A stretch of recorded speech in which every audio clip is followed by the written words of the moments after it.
వైఎస్ఆర్సీపీ పార్టీలో నూతన ఉత్సాహంతో ఈరోజు ప్రతి కార్యక్రమం కూడా విజయవంతం కావడం మనం అందరం కూడా గమనించాలి.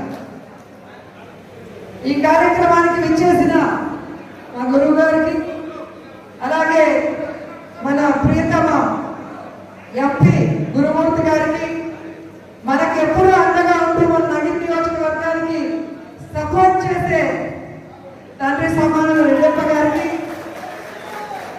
ఇక్కడికి విచ్చేసిన వైఎస్ఆర్సీపీ కుటుంబ సభ్యులకి, పార్టీలకి పేరు పేరున అందరికీ హృదయపూర్వకంగా కృతజ్ఞతలు తెలియజేసుకుంటున్నాను. సో మన ప్రభుత్వం మనం ఎలా చేశాం, ప్రజలు ఎలా ఆదుకున్నాం అనేది మీ అందరికీ కూడా తెలుసు. కానీ ఇక్కడ మనం తప్పు చేసి ఓడిపోలేదు. కూటమి ప్రభుత్వం తప్పుడు ప్రచారం వల్ల ఈరోజు మనం ఓడిపోయాం. 6 నెలల ముందు ఏర్పడిన కూటమి ప్రభుత్వం 6 నెలల్లోనే ఆలీబాబా అరడజను దొంగల ప్రభుత్వం లాగా గమనిస్తున్నారు. ఎన్నికల ముందేమో అరచేతిలో వైకుంఠం చూపించారు కూటమి ప్రభుత్వం వాళ్ళు, అది చేస్తాం ఇది చేస్తామని. కానీ 6 నెలలకే నరకం చూపిస్తున్నారు ఆంధ్రప్రదేశ్ ప్రజలకి.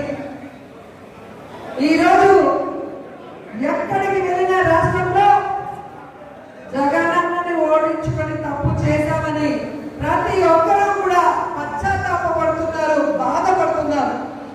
ఎందుకంటే జగనన్న ఈ రాష్ట్రంలో కులం చూడలేదు, మతం చూడలేదు, పార్టీ చూడలేదు. పేద ప్రజలు బాగుండాలనుకున్నాడు. ఆ ప్రజల సంక్షేమం కోసమే 5 సంవత్సరాలు ఆయన కష్టపడి పనిచేసి తానిచ్చిన ప్రతి వాగ్దానాన్ని నెరవేర్చడమే కాకుండా ఇవ్వని అనేక వాగ్దానాన్ని నెరవేర్చడం కూడా ఈరోజు మీరందరే కాదు, కూటమి ప్రభుత్వ ఓటర్లు కూడా గమనిస్తున్నారు.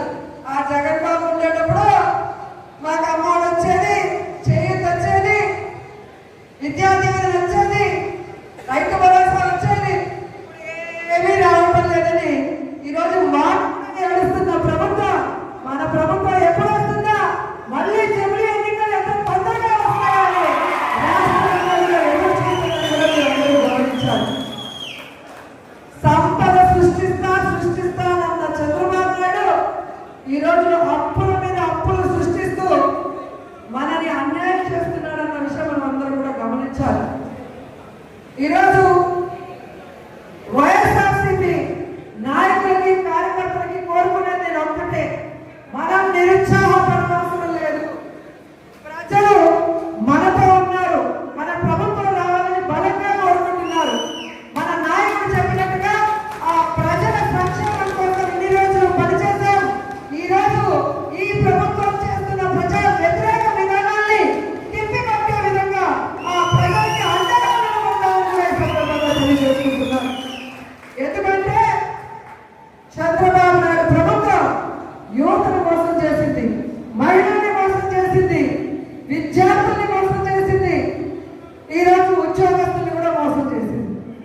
కాబట్టి అలాంటి ప్రభుత్వానికి బుద్ధి చెప్పాల్సిన బాధ్యత ప్రజాపక్షం పార్టీ అయిన వైఎస్ఆర్సీపీకి మాత్రమే ఉందని కూడా ఈ సందర్భంగా అందరికీ కూడా తెలియజేసుకుంటున్నారు. ఎందుకంటే మీరందరూ కూడా ఎన్నికల ప్రచారంలో చూశారు, మనం చేసుకున్న చెప్పుకోవాలంటే చాలా కావాలంత ఉంటుంది. కానీ వాళ్ళు ఇంతే కాబట్టి నీకు 18, నీకు 15, నీకు 15, నీకు 45,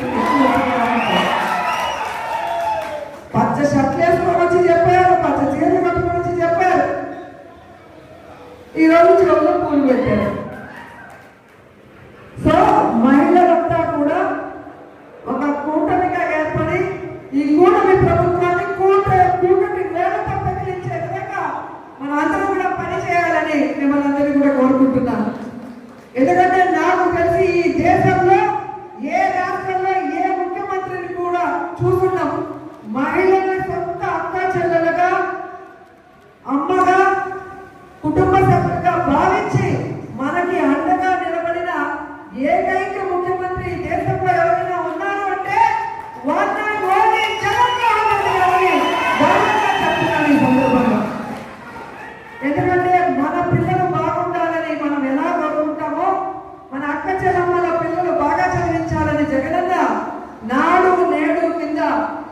స్కూల్స్ ని ఎలా అభివృద్ధి చేసి కలర్ఫుల్ గా మార్చాడు, మంచి చదువుని ఎలా అందించాడో మనం అందరూ కూడా చూసాం.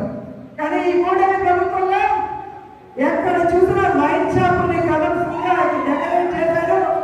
వీధికి ఒక బెడ్ షాపుని పెట్టి పేదవాడు సంపాదించిన డబ్బుని ఎలా పీల్చి పిప్పి చేస్తున్నాడో మనం అందరం కూడా చూస్తున్నాం. వీటన్నిటికీ కూడా ఫుల్ స్టాప్ పెట్టాలని కూడా చెప్తున్నాం.